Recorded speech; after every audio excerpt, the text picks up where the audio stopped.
आज के कार्यक्रम में आपका स्वागत है। आज हम बात करेंगे एक ऐसे मसले की जो कि हमारे यहाँ कम से कम भारत के यूट्यूबर्स की चिंता से एकदम गायब है। सरकार की चिंता से गायब नहीं है, लेकिन राजनीतिक दलों की चिंता से गायब है।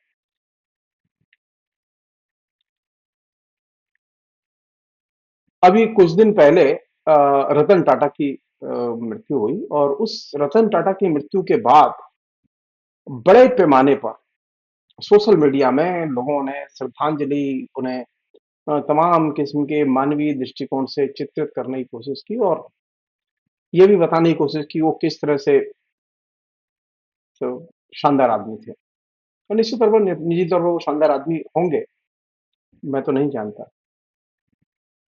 मेरे लिए किसी भी पूंजीपति का मतलब ये है कि उसका पॉलिटिकल इकोनॉमी से और देश की इकोनॉमी से और विश्व की अर्थव्यवस्था से क्या संबंध है। और अभी जब मैं आपसे बात कर रहा हूं तो इस समय विश्व की नजरें इजराइल की बर्बरता की ओर टिकी हुई है। इजराइल ने जिस स्तर का नरसंहार किया है गाजा और लेबनान में, गाजा में खास तौर पर, वो द्वितीय विश्व युद्ध के बाद की सबसे बड़ी घटना है। इतने बड़े व्यापक पैमाने पर नरसंहार किसी ने नहीं किया और दुर्भाग्य की बात यह है कि उस नरसंहार को लेकर जिस तरह की चिंताएं और उद्वेग और गुस्सा होना चाहिए वो भारत में नहीं है। मैं उम्मीद कर रहा हूं कि देर सवेर वो गुस्सा आना चाहिए। जब लोग श्रद्धांजलि दे रहे थे टाटा को और रतन टाटा की प्रशंसा में कसीदे पढ़ रहे थे, एक क्षण को तो मैं भी उनके दबाव में आ गया था। फिर मैंने अपने को रोका। मेरी जो जैसी जेएनयू की शिक्षा दीक्षा है और बहुत ही शानदार शिक्षा दीक्षा है मेरी,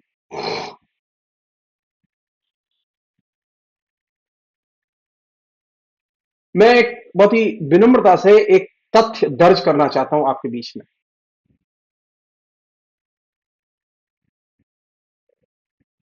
इजराइल के नरसंहार में अगर किसी की बड़ी भूमिका और मदद हो सकती है तो वो टाटा समूह और अदानी समूह है।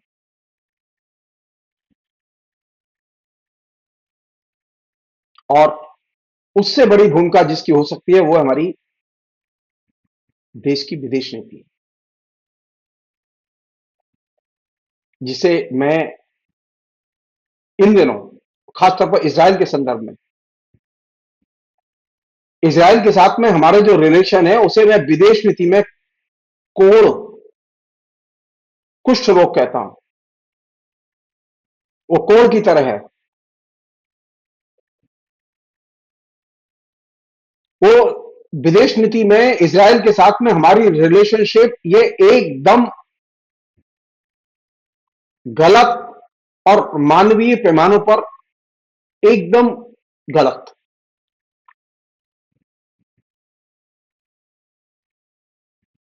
अब मैं बुनियादी मुद्दे की ओर लौट रहा हूं और उस बुनियादी मुद्दे पर लौटने के पहले मैं एक चीज साफ करना चाहता हूं कि जो विदेश नीति में जो इसराइल के संदर्भ में जो कोण दिखाई दे रहा है उस कोण का बहुत कुछ संबंध नरसिम्हा राव की सरकार ने जिस तरह से 1992 में इसराइल के साथ में संबंध नॉर्मलाइज किए थे और उसके बाद में जो नॉर्मलाइजेशन शुरू हुआ वो अब धारावाहिक तौर पर चल रहा है। तो इस विदेश नीति के खासतौर पर इसराइल के साथ संबंध में कांग्रेस और उनकी नरसिम्हा राव की सरकार, कालांतर में मनमोहन सिंह की सरकार और अब नरेंद्र मोदी की सरकार, ये सभी सरकारें इस पाप में शामिल हैं।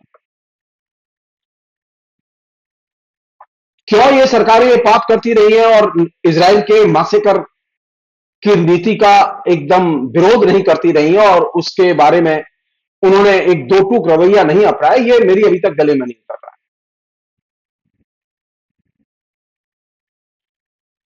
यही वजह है कि शेखर गुप्ता जैसे बहुत ही महत्वपूर्ण जर्नलिस्ट हैं, इंडियन एक्सप्रेस के संपादक रहे हैं, उन्होंने अपने द प्रिंट जो वेबसाइट चलाते हैं उसमें उन्होंने बाकायदा लिखा और सही लिखा कि जो विपक्ष की तरफ से, राजनीतिक दलों की तरफ से जो प्रतिवाद आना चाहिए इजराइल के मासेकर का, जिस तरह की यहां पर उस मासेकर के खिलाफ में जन चेतना होनी चाहिए, वो चेतना दिखाई नहीं देती। यहां तक कि कांग्रेस का कोई ऑफिशियल महत्वपूर्ण लगातार स्टेटमेंट तक नहीं आया इस पर, और यह मेरे लिए चिंता की चीज है। इजराइल को बचा के और इजराइल के साथ फ्रेंडशिप करके हिंदुस्तान की जनता के लोकतांत्रिक अधिकारों की रक्षा संभव नहीं है। अगर आप एक देश में जनसंहार का समर्थन करेंगे और ऐसी सरकार का समर्थन करेंगे जो फिलिस्तीनियों का मासेकर करती है,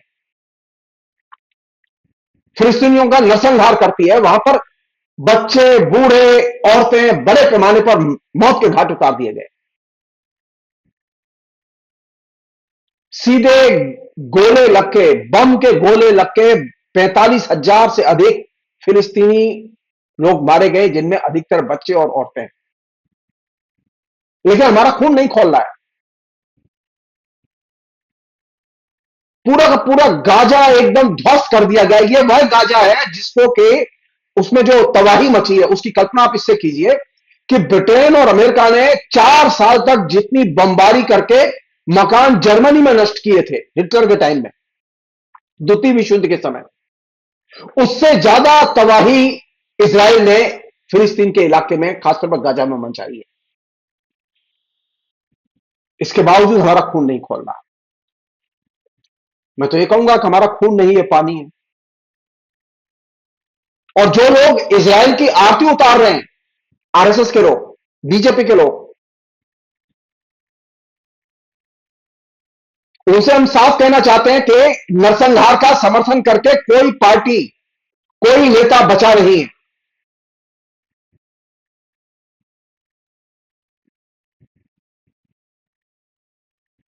और ये लोग क्यों कर रहे हैं? ये लोग इसलिए कर रहे हैं, अब मैं लौट रहा हूं जहां से मैंने बात शुरू की थी, रतन टाटा पर।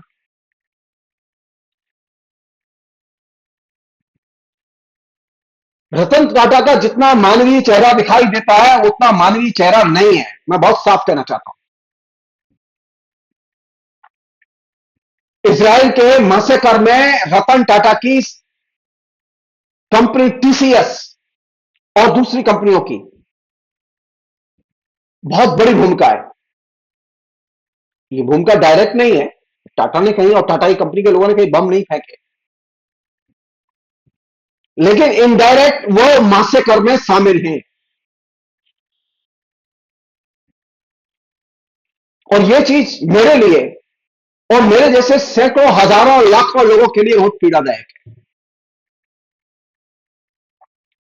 वे लोग सोचें जो टाटा के मरने पर आंसू बहा रहे थे कि रतन टाटा ने इजराइल की बर्बर सरकार को और यहूदीवादी, अंध यहूदीवादी सरकार को, विस्तारवादी सरकार को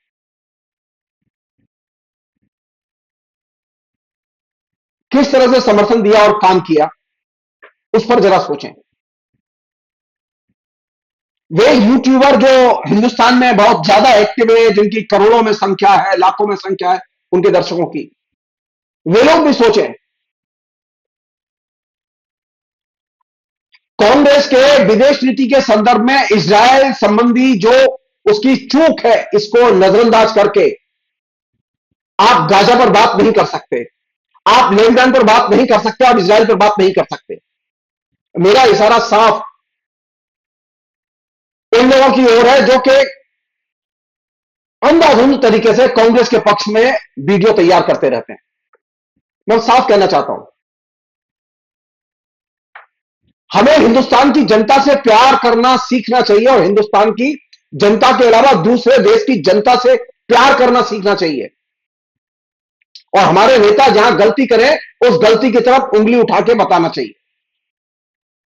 मैं फिर रिपीट कर रहा हूं, नरसिम्हा राव की सरकार ने 1992 में सबसे बड़ी गलती की इजराइल के साथ में संबंधों को नॉर्मलाइज करके।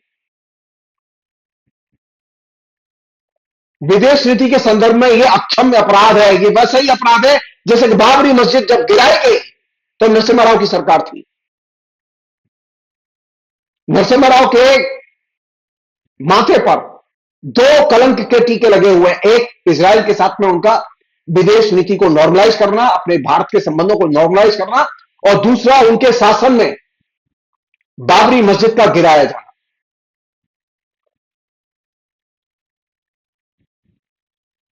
और जाहिर है कि कांग्रेस इससे हाथ झाड़ के खड़ी नहीं हो सकती। अंततः तो कांग्रेस को साफ कहना चाहिए, साफ दो टूक कांग्रेस की राय आनी चाहिए इजराइल में चल रहे मैसेकर के खिलाफ, और साफ डिमांड करनी चाहिए विदेश नीति के रवैये को बदला जाए। लेकिन हम जानते हैं कि कांग्रेस ये करने वाली नहीं है। सिर्फ वामपंथी बोल सकते हैं। आप याद कीजिए, आप याद कीजिए रतन टाटा कहां कहां गए। आप जरा गूगल में जाइए, रतन टाटा मोहन भागवत के आगे, रतन टाटा के संस्थान की, हिंदुस्तान के कॉर्पोरेट घरानों में जिसकी सबसे अधिक क्रेडिबिलिटी है, उस कैपिटलिस्ट क्लास की सबसे बड़ी भूमिका है रिएक्शनरी पॉलिटिक्स को प्रमोट करने में। रतन टाटा की मृत्यु के बाद में नरेंद्र मोदी ने जो अपना शोक संदेश दिया, आप उसे ध्यान से पढ़िए।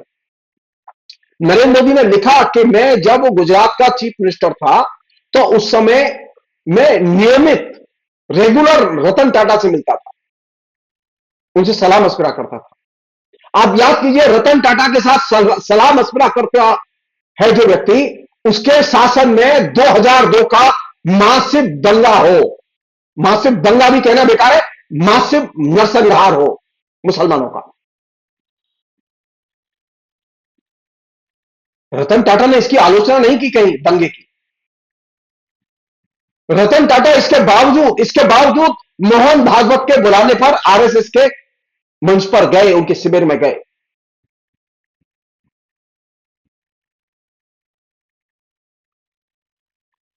वही वही रतन टाटा उनके संस्थान का, टीसीएस का,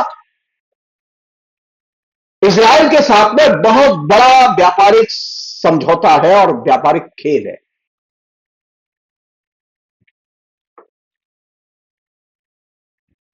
यह सही है कि रतन टाटा की और टाटा समूह की भारत में कैपिटल के विकास में बहुत बड़ी भूमिका है, लेकिन इससे भी बड़ा सच यह है कि उनकी भारत में दक्षिणपंथी राजनीति के प्रमोशन में बहुत बड़ी भूमिका है।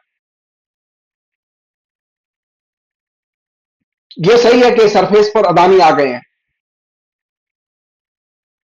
तो जाहिर है कि ऐड तो होता ही है, टाटा में अदानी ऐड हो चुका है।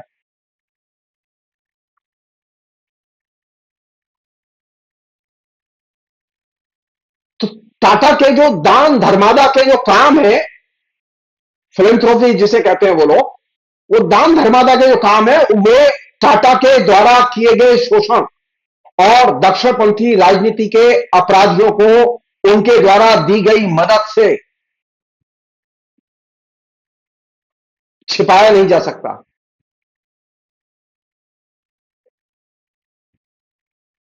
और अब मैं आ रहा हूं इसराइल पर। इसराइल की सरकार ने, जो कि नरसंहार में एक्सपर्ट है, जिसने कि ऐसा नरसंहार किया है कि किसी का भी दिल दहल जाए। मैं नहीं मानने के लिए तैयार कि रतन टाटा ने कोई वीडियो क्लिप नहीं देखी होगी वहां के मासिकर की। रतन टाटा जब मरे तो उनके पहले बहुत बड़ा हिस्सा गाजा में मासेकर का शिकार हो चुका था। मेरी ही जनता मारी गई। किसके सॉफ्टवेयर की मदद ली गई? तमाम किस्म का वह सॉफ्टवेयर इसराइल ने इस्तेमाल किया जिसको टाटा की कंपनियों ने सप्लाई दिया।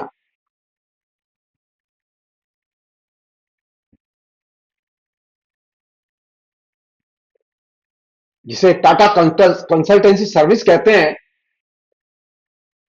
उस टाटा कंसल्टेंसी सर्विस की जो सबसे बड़ी भूमिका जानते हैं क्या है? फिलिस्तीनी जनता के ऊपर जो जासूसी नेटवर्क है, उस जासूसी नेटवर्क में वो सबसे केंद्रीय भूमिका निभाती है।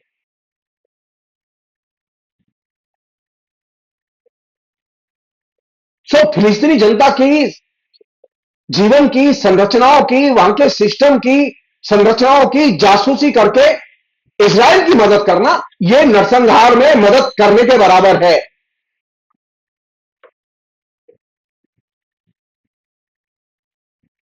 और इसने नरसंहार को संभव बनाने में बहुत महत्वपूर्ण भूमिका अदा की है। आश्चर्य की बात है, पूरे के पूरे वीडियो चैनलों से यह डिस्कोर्स गायब है। मैं पत्रकार नहीं हूं, लेकिन मैं विचारों की लड़ाई में और विचारों की दुनिया में रहता हूं। मैं अखबारों में लिखे हुए को पढ़ता हूं। ये जो मैं आपसे कह रहा हूं, ये मेरी बनाई हुई खबर नहीं है। इसकी सूचनाएं इंटरनेट पर अवेलेबल हैं।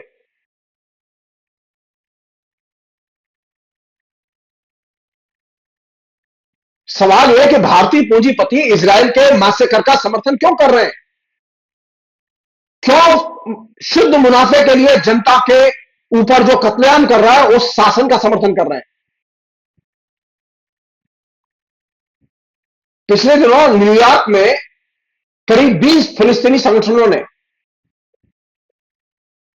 टाटा समूह की कंपनियों के प्रोडक्ट के खिलाफ और टाटा समूह के खिलाफ बाकायदा न्यूयॉर्क में प्रोटेस्ट किया और बायकॉट का कॉल दिया। और इस पूरे के पूरे इवेंट को सलाम नाम की एक संस्था है जिसने ऑर्गेनाइज किया, और उसके साथ में इस इवेंट के समर्थन में 20 फिलिस्तीनी ऑर्गेनाइजेशन शामिल थे।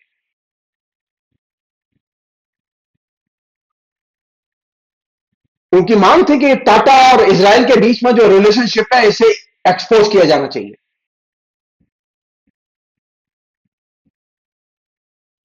इस संस्था ने यह चीज हाईलाइट की कि इजराइल की जनसंहारक भूमिका के निर्माण में टाटा कंसल्टेंसी सर्विसेज की महत्वपूर्ण भूमिका है। टाटा समूह की कंपनियों की इजराइल में शस्त्र निर्माण में भी महत्वपूर्ण भूमिका है। इसके अलावा इजराइल के अनेक डिजिटल जो प्रोजेक्ट हैं बड़े बड़े, इसमें सबसे बड़ा प्रोजेक्ट है निम्बस का, जिसमें अमेजॉन भी है, गूगल भी है, टीसीएस भी है। आप याद कीजिए कुछ दिन पहले ही घटना, मैंने फेसबुक पर लिखा भी था, उसे शेयर भी किया था।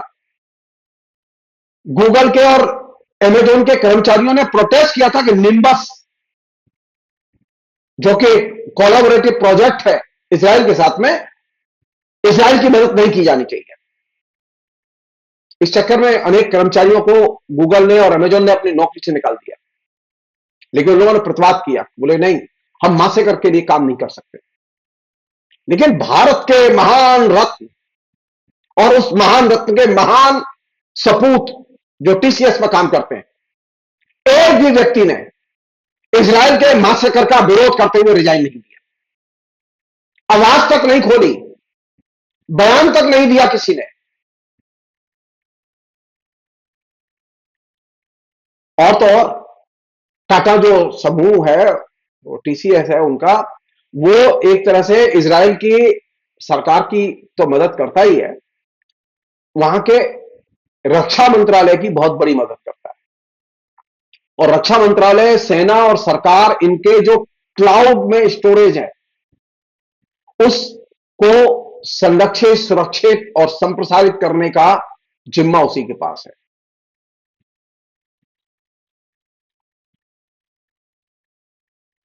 और टीसीएस जो कंपनी है उसकी इजरायली बैंकिंग सिस्टम में मेजर हिस्सा उन्हीं के पास है। विभिन्न मंत्रालयों के साथ में उनकी पार्टनरशिप है। इसी तरह टाटा कंपनी है एक, TASL, Tata advance system limited, यह इजरायली एरोस्पेस इंडस्ट्री यानी आईएआई के साथ 2008 से इसका व्यापारिक समझौता है और यह काम कर रही है।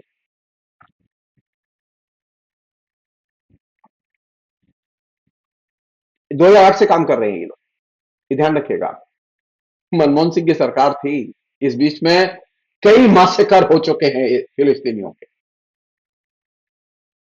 और जैसा कि मैंने आपसे कहा कि 1992 में नरसिम्हा राव की सरकार के आने के बाद उस नरसिम्हा राव की सरकार ने इजराइल के साथ में संबंध सामान्य करने की प्रक्रिया शुरू की और उसका ये फल निकला कि इजराइल ने टेक्नोलॉजी, रक्षा, कृषि, साइबर सुरक्षा, जल संरक्षण आदि में सहयोग करने के लिए भारत की अनेक कंपनियों को दावत दी और वो अनेक कंपनियां वहां काम कर रही।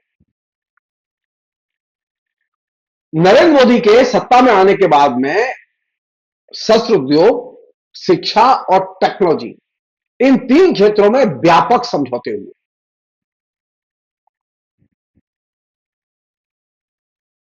इस समय स्थिति यह है कि भारत और इजराइल के बीच में जो समझौते का स्तर है वो बहुत ही शानदार है। आज भारत अपना हाथ खींच ले और भारत के पूंजीपति हाथ खींच लें, इजराइल फिलिस्तीन पर हमला कल बंद कर देगा। यह गलतफहमी है कि इजराइल अमेरिका के बलबूते पर हमले कर रहा है।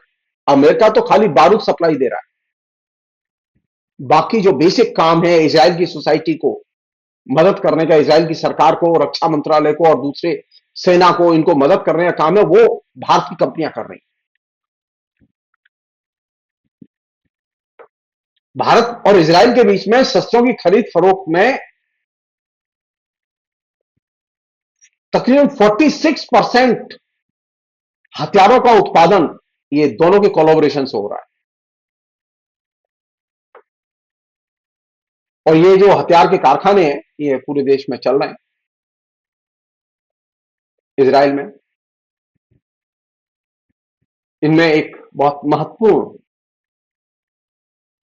लैंड रोवर भी शामिल है। ये एक तरह से बहुत ही महत्वपूर्ण शस्त्र वाहनों को ले जाने वाला एक तरह से वाहन है। इसका सबसे ज्यादा लैंड रोवर जो वाहन है, इसका सबसे ज्यादा फिलिस्तीन की जमीन पर कब्जा करने के लिए, पेट्रोलिंग करने के लिए, हमला करने के लिए इजराइल ने सबसे अधिक इस्तेमाल किया है और इस लैंड रोवर को बनाने का काम टाटा ने किया है। टाटा समूह की एक कंपनी है Jaguar land rover automatic PLC, जो लैंड रोवर भी बनाती है।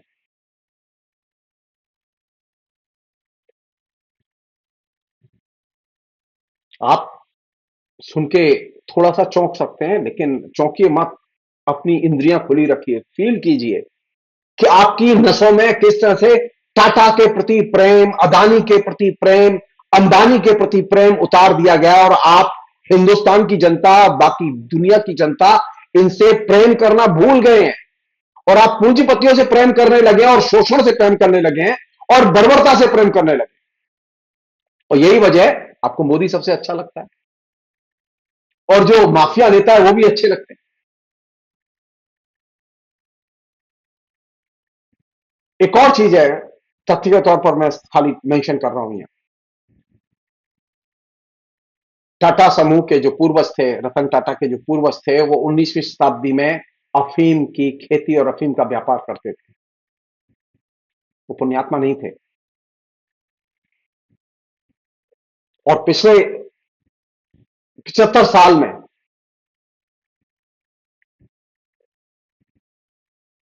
अनेक इलाकों में जमीन हड़पने, आदिवासियों को बेदखल करने, किसानों को बेदखल करने के काम में टाटा समूह बहुत ही सक्रिय भूमिका निभाता रहा है। सिंगूर का मसला क्लासिक केस है, लेटेस्ट, जिसमें कि सिंगूर में किसानों की जमीन खरीदने के सौदे को सुप्रीम कोर्ट ने इलीगल करार दिया था। सो उपजाऊ जमीन हड़पने में, किसानों को बेदखल करने में मास्टर थे टाटा।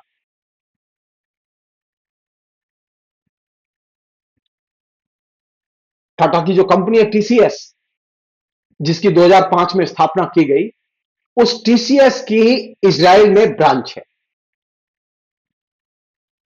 जो 2022 में स्थापित की गई। और इस कंपनी में जिस व्यक्ति को मुखिया बनाया गया, चैन कामेर जो है वह इजराइल की जो सबसे बेहतरीन जो बटालियन है सेना की, जिसे स्पेशल सेना कहते हैं वो लोग, उसमें कमांडर रहा है, और वो इजराइल का आदमी, और उसे मुखिया बनाया गया।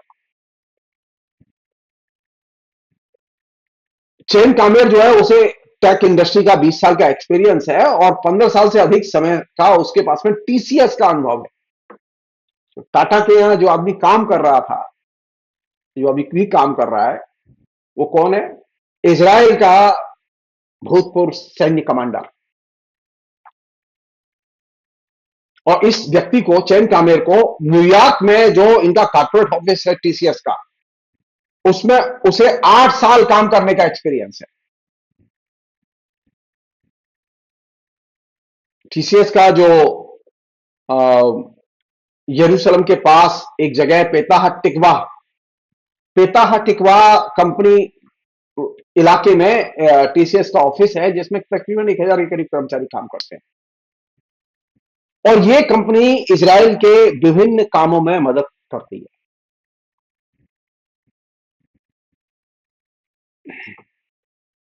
एक और चीज है,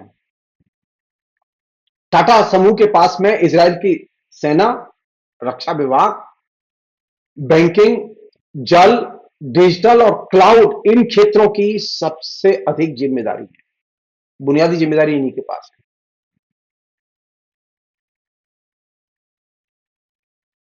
और ये चीज इस बात को दर्शाती है कि टाटा है तो मुमकिन है। टाटा बिजनेस करना चाहते थे, इसलिए विदेश नीति में परिवर्तन किया गया। और किसने किया? नरसिम्हा राव की सरकार ने।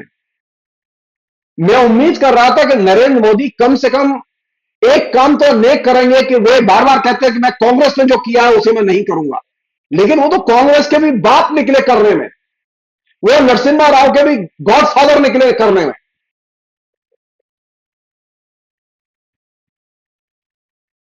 वो तो खुल के गलवैया डाल के घूम रहे हैं, और उनके जो बटुक हैं वो यूट्यूब पर, फेसबुक पर, ट्विटर पर, वो लगातार इजराइल की प्रशंसा में लिख रहे हैं।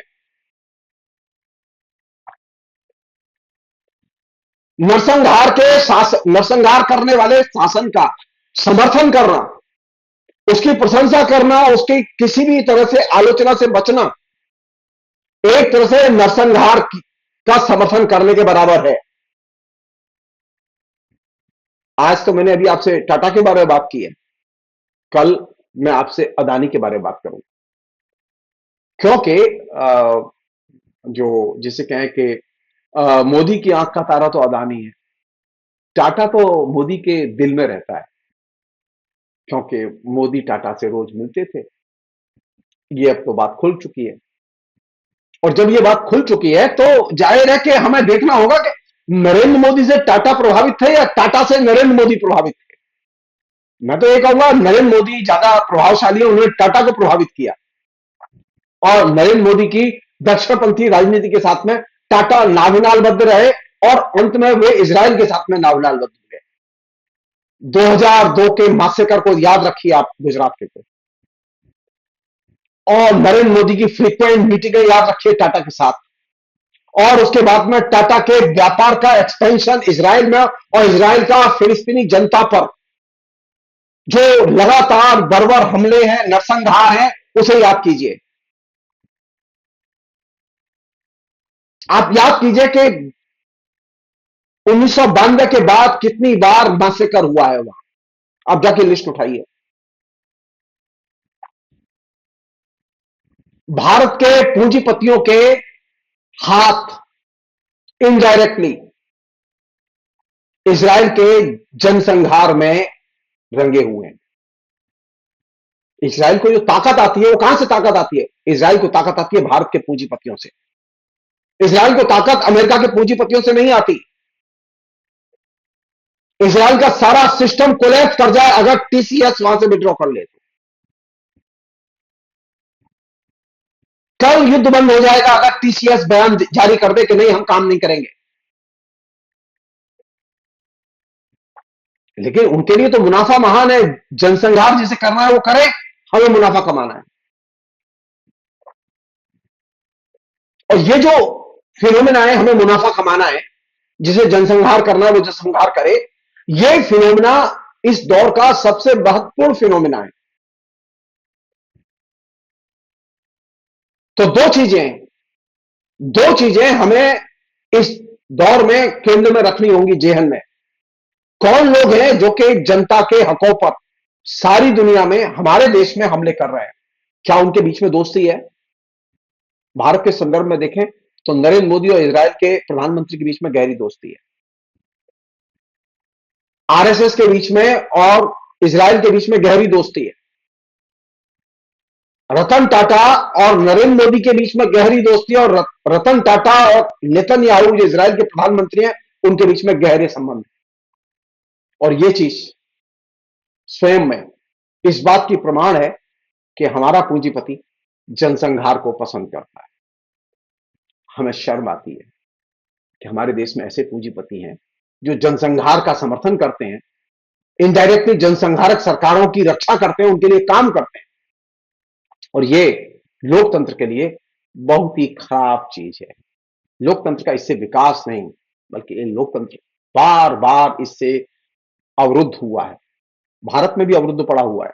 भारत में भी लोकतांत्रिक हकों पर हमले जो हो रहे हैं, वो उन्हीं की वजह से हो रहे हैं जो इजराइल के साथ जुटे हुए हैं, जो लगातार प्रतिदिन आए दिन नरेंद्र मोदी के साथ बात करते थे। उन्हीं की वजह से लोकतंत्र के आज विकास में सबसे बड़ी बाधाएं खड़ी हैं। अब अनफॉर्चुनेटली हमारा इन चीजों पर ध्यान नहीं जाता। कायदे से इन सब पर लिखें और बोलें और सुने। बहुत बहुत शुक्रिया। Thank you.